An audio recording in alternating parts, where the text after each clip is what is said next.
Manage to crack exam YouTube channel में आपका स्वागत है। आज आपका 13 सितंबर 2021 है और आज हम 13 सितंबर 2021 के करंट अफेयर से जुड़े मोस्ट इम्पोर्टेंट क्वेश्चंस लेके आए हैं और साथ ही हम उनके आंसर जानेंगे और उनसे जुड़ी हुई जानकारियाँ और फैक्ट भी जानेंगे। ये सभी प्रश्न आपके चैनल परीक्षाओं के लिए महत्वपूर्ण साबित होंगे। तो आइए बात करते हैं आज करंट अफेयर से जुड़े प्रश्नों के बारे में और दोस्तों वीडियो को पूरा जरूर देखें। नंबर 1, हाल ही में किस संगठन ने ट्रेड+1 निपटान चक्र का प्रस्ताव दिया है? कौन सा आपका ट्रेड+1 का? तो आपका सही जवाब हो जाएगा ऑप्शन ए, SEBI ने यह दिया है। आइए जानते हैं इससे जुड़ी जानकारियाँ। तो भारतीय प्रतिभूति और विनिमय बोर्ड ने 1 जनवरी 2022 से ट्रेड+1 T+1 निपटान चक्र का प्रस्ताव दिया है। किसने? भारतीय प्रतिभूति और विनिमय बोर्ड ने दिया है। इस चक्र के तहत व्यापारियों को लेन देन के अगले दिन समायोजित किया जाएगा और प्रारंभ में एक्सचेंज चुन सकता है कि वह अगले दिन के निपटान के लिए कौन से स्टॉक की पेशकश करना चाहते हैं। आयात T+1 के तहत खरीदार को डीमैट खाते में शेयर प्राप्त होंगे और विक्रेता ट्रेडिंग के अगले दिन उनको बेच सकेगा। वर्तमान में व्यापार निष्पादन के बाद 2 कार्य दिवसों के अंदर तय किया जाता है। बढ़ते हैं आज के नेक्स्ट क्वेश्चन पे। नंबर 2, हाल ही में किस शहर को अपना पहला प्राग कैलेंडर पोलन कैलेंडर मिला है? तो आपका सही जवाब हो जाएगा ऑप्शन सी, ये चंडीगढ़ को मिला है। आइए जानते हैं इससे जुड़ी और अन्य जानकारियाँ। तो प्राग कैलेंडर क्या होता है? तो प्राग कैलेंडर एक विशेष भौगोलिक क्षेत्र में मौजूद हवाई वायुजनित प्राग के समय की गतिशीलता का प्रतिनिधित्व करता है। इसका उपयोग एलर्जी को रोकने के लिए, वायु परागण को ट्रैक करने के लिए किया जाता है। वो एक ही चित्र में पूरे वर्ष में मौजूद विभिन्न वायुजनित प्रागों के बारे में आसानी से सुलभ दृश्य विवरण प्राप्त करते हैं। यह 2 वर्षों तक हवाई प्राग और उसके मौसमी बदलाव का अध्ययन करके स्नातकोत्तर चिकित्सा शिक्षा अनुसंधान संस्थान PGI-MER और पंजाब विश्वविद्यालय के शोधकर्ताओं ने चंडीगढ़ के लिए प्राग कैलेंडर विकसित किया है। बढ़ते आज के नेक्स्ट क्वेश्चन पे। नंबर 3, हाल ही में किस संगठन ने सूचित किया है कि महिलाओं के खिलाफ अपराधों की शिकायतों में 46% की वृद्धि हुई है? तो आपका सही जवाब हो जाएगा ऑप्शन बी, राष्ट्रीय महिला आयोग ने जानकारी दी है। आइए जानते हैं स्टूडियो और अन्य जानकारियाँ। तो राष्ट्रीय महिला आयोग NCW ने इसे राष्ट्रीय महिला आयोग अधिनियम 1990 के तहत जनवरी 1992 में एक वैधानिक निकाय के रूप में स्थापित किया गया था। किसको? राष्ट्रीय महिला आयोग को। इसका मिशन महिलाओं के लिए जीवन के सभी क्षेत्रों में समानता और समान भागीदारी हासिल करने में सक्षम बनाने की दिशा में प्रयास करना है। आयोग की प्रथम प्रमुख जयंती पटनायक थी और 30 नवंबर 2018 से रेखा शर्मा इसके अध्यक्ष हैं। बढ़ते हैं आज के नेक्स्ट क्वेश्चन पे। नंबर 4, उज्जीवन फाइनेंशियल सर्विसेज के नए CEO रूप में किसे नियुक्त किया गया है? तो आपका सही हो जाएगा इसमें संजीव बरनवाल को किया गया है। किसे? संजीव बरनवाल को किया गया है। आप उनकी तस्वीर देख सकते हैं। आइए जानते हैं इनसे जुड़ी और अन्य जानकारियाँ। तो बरनवाल कंपनी के सचिव और प्रमुख प्रबंधकीय कर्मी बने रहेंगे। Barnwal institute of company secretaries of India से एक योग्य कंपनी सचिव हैं। कानून में स्नातक की इन्होंने डिग्री की है और बिजनेस मैनेजमेंट में इन्होंने डिप्लोमा भी किया है। उज्ज्वला में शामिल होने से पहले बरनवाल ने SMC कैपिटल्स लिमिटेड के साथ एसोसिएट वाइस प्रेसिडेंट और कंपनी सेक्रेटरी के तौर पर भी काम किया है। बढ़ते हैं आज के नेक्स्ट क्वेश्चन पे। नंबर 5, विश्व प्राथमिकता चिकित्सा दिवस कब मनाया जाता है? तो आपका सही जवाब हो जाएगा ऑप्शन सी, सितंबर का दूसरा शनिवार को मनाया जाता है। कब? सितंबर के दूसरे शनिवार को मनाया जाता है विश्व प्राथमिकता चिकित्सा दिवस। आइए जानते हैं इस दिवस से जुड़ी अन्य जानकारियाँ। तो दुनिया भर में चोटों को रोकने और जीवन को बचाने के प्राथमिक चिकित्सा के महत्व के बारे में जागरूकता फैलाने के लिए वर्ल्ड फर्स्ट एड डे यानी विश्व प्राथमिकता उपचार दिवस मनाया जाता है। इस साल का इसका विषय है प्राथमिक चिकित्सा और सड़क सुरक्षा है और 11 सितंबर को विश्व प्राथमिक चिकित्सा दिवस मनाया गया है। इसकी शुरुआत की बात करें तो यह 2000 में International Federation of Red Cross और Red Cross Crescent Society IFRC द्वारा प्राथमिक उपचार की जरूरत और प्राथमिक उपचार करने के सही तरीके और प्राथमिक उपचार के लाभ के बारे में लोगों को शिक्षित करने के लिए की थी। प्राथमिक चिकित्सा क्या होती है आप सब जानते हैं, जो चोट लगने के समय दी जाती है। नेक्स्ट क्वेश्चन है हमारा क्वेश्चन नंबर 6, हाल ही में प्रधानमंत्री मोदी ने किस शहर में सरदार धाम भवन का उद्घाटन किया है? कौन सा? सरदार धाम भवन का उद्घाटन किया है? तो आपका इसमें सही जवाब हो जाएगा ऑप्शन ए, अहमदाबाद में किया उन्होंने ये। आइए जानते हैं सरदार धाम भवन से जुड़ी अन्य जानकारियाँ। तो इसका उद्घाटन 11 सितंबर 2021 को प्रधानमंत्री ने वीडियो कॉन्फ्रेंसिंग के माध्यम से गुजरात में सरदार भवन का उद्घाटन किया है।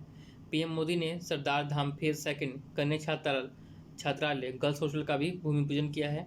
और सरदार धाम युवाओं को ग्लोबल प्लेटफॉर्म से जोड़ने के लिए एक भरपूर प्रयास करता है। यह पाटीदार समाज द्वारा विकसित कॉम्प्लेक्स ऐसे सभी छात्रों को उचित दर पर प्रशिक्षण और रहने की सुविधा प्रदान करेगा। सरदार धाम शैक्षिक और सामाजिक परिवर्तन, समाज के कमजोर वर्गों के उत्थान और युवाओं को रोजगार अवसर प्रदान करने की दिशा में कार्य कर रहा है। आज के बढ़ते हैं नेक्स्ट क्वेश्चन पे, नंबर 7। केंद्र द्वारा गांधी स्मृति और दर्शन समिति GSDS के नए उपाध्यक्ष के रूप में किसे चुना गया है? किसके? GSDS के बारे में। तो इसके नए उपाध्यक्ष चुने गए हैं विजय गोयल चुने गए हैं। आप देख सकते हैं ये विजय गोयल की तस्वीर आपकी। आइए जानते हैं इससे जुड़ी हुई जानकारियाँ। तो विजय गोयल एक भारतीय राजनेता हैं और NDA सरकार में संसदीय कार्य और सांख्यिकी और कानून राज्य मंत्री हैं। युवा मामले और खेल मंत्री रहे गोयल भारतीय जनता पार्टी से संबंध रखते हैं। वह फरवरी 2013 में भाजपा की दिल्ली इकाई के अध्यक्ष बने थे। वह दिल्ली विश्वविद्यालय के पूर्व छात्र संघ अध्यक्ष और Shri Ram college of commerce के पूर्व छात्र हैं। बढ़ते हैं आज के नेक्स्ट क्वेश्चन पे, नंबर 8। याहू के नए मुख्य कार्यकारी अधिकारी CEO के रूप में किसे चुना गया है? तो आपका सही जवाब हो जाएगा जिम लैंजोन को चुना गया। किसे? जिम लैंजोन को चुना गया है। आप ये उनकी तस्वीर देख सकते हैं। और ये कौन है? ये टिंडर ऐप के CEO थे पहले। आज जानते हैं इससे जुड़ी और जानकारियाँ। तो जिम लॉन्जन, टिंडर के CEO जिम लॉन्जन को शुक्रवार को याहू के नए CEO के रूप में नामित किया गया। उनकी नियुक्ति के दिनों के बाद Apollo Global Management Inc Virgin Media की अपनी खरीद पूरी की है। नए लोगों से मिलने के लिए दुनिया का सबसे लोकप्रिय ऐप टिंडर को 400 मिलियन से अधिक बार डाउनलोड किया गया है। दुनिया भर में 55 बिलियन से अधिक मैचों के लिए जिम्मेदार है। जिम लेजोन CBS कॉरपोरेशन के मुख्य डिजिटल अधिकारी और CBS इंटरैक्टिव के अध्यक्ष और मुख्य कार्यकारी अधिकारी थे, जो दुनिया भर में 300 प्लस मिलियन उपयोगकर्ताओं के साथ एक शीर्ष 10 उपभोक्ता इंटरनेट संपत्ति थी। बढ़ते हैं नेक्स्ट क्वेश्चन पे, नंबर 9। भारत किस के साथ 2+2 मंत्री स्तरीय वार्ता करता है? तो आपका सही जवाब हो जाएगा ऑप्शन डी, वो ऑस्ट्रेलिया के संग करता है। यह 11 सितंबर 2021 को नई दिल्ली में हैदराबाद हाउस में ऑस्ट्रेलिया के साथ पहली बार 2+2 मंत्री स्तरीय संवाद आयोजित किया गया। ठीक है। और ये उच्च स्तरीय विदेश और रक्षा मंत्री स्तरीय वार्ता का उद्देश्य क्षेत्र में चीन की बढ़ती सैन्य मुखरता के बीच भारत प्रशांत जैसे समग्र रक्षा और रणनीतिक सहयोग को बढ़ावा देना था। बढ़ते हैं आज के नेक्स्ट क्वेश्चन पे, नंबर 10। दक्षिण सहयोग के लिए संयुक्त राष्ट्र दिवस कब मनाया जाता है? किसके लिए? दक्षिण सहयोग के लिए संयुक्त राष्ट्र दिवस कब मनाया जाता है? तो आपका मनाया जाता है हर साल 12 सितंबर को मनाया जाता है। कौन सा? South corporation. आज जानते हैं इस दिवस से जुड़ी और अन्य जानकारियाँ। तो यह विश्व स्तर पर international day for south corporation यानी दक्षिण सहयोग का अंतर्राष्ट्रीय दिवस मनाया जाता है 12 सितंबर को आपका। यह दिन दक्षिण के क्षेत्रों और देशों द्वारा हाल के वर्षों में किए गए आर्थिक, सामाजिक और राजनीतिक विकास को चिन्हित करने के लिए मनाया जाता है। यह विकासशील देशों में पारस्परिक सहयोग को बढ़ावा देने के लिए संयुक्त राष्ट्र के प्रयासों को भी उजागर करता है। इसकी शुरुआत 1949 में आर्थिक और सामाजिक परिषद द्वारा संयुक्त राष्ट्र तकनीकी सहायता कार्यक्रम की स्थापना 1969 में संयुक्त राष्ट्र विकास कार्यक्रम UNDP के निर्माण के साथ हुई थी। बढ़ते हैं आज के नेक्स्ट क्वेश्चन पे, नंबर 11। यूनाइटेड स्टेट्स के विशेषज्ञों ने किस महाद्वीप पर सबसे पुरानी बर्फ की खोज शुरू की है? किस महाद्वीप पे? तो आपका सही जवाब हो जाएगा ऑप्शन बी, अंटार्कटिका महाद्वीप पर यह खोज शुरू की गई है। आज जानते हैं इससे जुड़ी जानकारियाँ।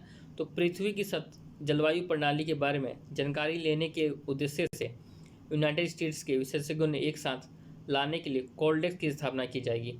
इस पुरानी बर्फ की खोज के लिए राष्ट्रीय विज्ञान फाउंडेशन द्वारा वित्त पोषित किया जाएगा। बढ़ते आज के नेक्स्ट क्वेश्चन पे, नंबर 12। रेल मंत्रालय ने हाल ही में किस संगठन को प्रभावी रूप से बंद कर दिया है?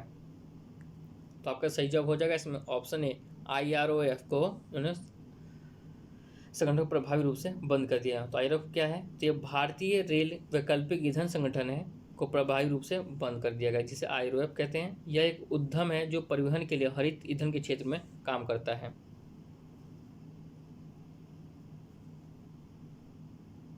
बढ़ते हैं नेक्स्ट क्वेश्चन पे, नंबर 13। हाल ही में कवि सुब्रमण्यम भारती की पुण्यतिथि को तमिलनाडु में किस दिवस के रूप में घोषित किया गया है? तो आपका इसमें सही जवाब हो जाएगा ऑप्शन सी, महाकवि दिवस के रूप में घोषित किया गया है। किसके पुण्यतिथि को? सुब्रमण्यम भारती की पुण्यतिथि घोषित किया गया। आप सुब्रमण्यम भारती की तस्वीर देख सकते हैं यहाँ पे। आइए जानते हैं इससे जुड़ी अन्य जानकारियाँ। तो सुब्रमण्यम भारती की कविताओं को राष्ट्रभक्ति कुट कुट कर भरी हुई है। उनका जन्म 11 दिसंबर 1882 में तमिलनाडु के एक गांव एट्टोपुरम में हुआ था। उनको महाकवि भारतीयार के नाम से भी जाना जाता है। उनकी कविताओं में राष्ट्रभक्ति कुट कुट के भरी हुई है। वह एक कवि होने के साथ साथ भारतीय स्वतंत्रता संग्राम में शामिल सेनानी, समाज सुधारक, पत्रकार तथा उत्तर भारत दक्षिण भारत के मध्य एकता के सेतु समान थे। उन्होंने महिलाओं की मुक्ति के लिए, बाल विवाह के खिलाफ और ब्राह्मणवाद और धर्म में सुधार के लिए खड़े हुए हैं। वह दलित और मुसलमानों के साथ एकजुटता में भी थे। 12 सितंबर 1981 को उनके 38 वर्ष की आयु में उनकी मृत्यु हो गई थी। पढ़ते हैं आज के नेक्स्ट क्वेश्चन पे, नंबर 14। हाल ही में असम के राज्यपाल को किस राज्य का अतिरिक्त प्रभार सौंपा गया है? तो आपका इसमें सही जवाब हो जाएगा ऑप्शन बी, नागालैंड राज्य का अतिरिक्त प्रभार इनको सौंपा गया है। किसको आपको सौंपा गया है? जगदीश मुखी को। और ये आप जगदीश मुखी की तस्वीर देख सकते हैं, इन्हें ही सौंपा गया है नागालैंड का अतिरिक्त प्रभार। जगदीश मुखी को राज्य का अतिरिक्त प्रभार सौंपा गया और वह नागालैंड के गवर्नर रहे RN रवि को तमिलनाडु राज्य का राज्यपाल बनाया गया है। बढ़ते हैं आज के नेक्स्ट क्वेश्चन पे, नंबर 15। हाल ही में ज्योतिरादित्य सिंधिया ने भारत के नागरिक उड्डयन क्षेत्र के लिए कितनी दिवसीय योजना की घोषणा की है? तो आपका इसमें सही जवाब हो जाएगा ऑप्शन बी, 100 दिवसीय योजना की घोषणा की। किसने की है? ज्योतिराव सिंधिया ने। ये उनकी तस्वीर आप देख सकते हैं। आइए जानते हैं इस दिवस से जुड़ी अन्य जानकारियाँ। तो यह 3 मुख्य नींव पहलू बुनियादी ढांचे में सुधार, नीतिगत लक्ष्य और सुधार पहल के उद्देश्य से भारत के नागरिक उड्डयन क्षेत्र के लिए 100 दिवसीय योजना की घोषणा की गई है। इस योजना में नीतिगत उपाय और हवाई अड्डों के साथ साथ हेलीपोर्ट का विकास भी किया जाएगा। तो दोस्तों, आज के करंट अफेयर में बस इतना ही। ऐसी योजना का जो हमें बने रहें, चैनल को सब्सक्राइब करें, वीडियो को लाइक और शेयर करें। आप हमारे चैनल पर पहली बार आए हैं तो चैनल को सब्सक्राइब कर लें और बेल नोटिफिकेशन बटन दबा लें, जिससे सारी टाइम से मिलती रहे। धन्यवाद।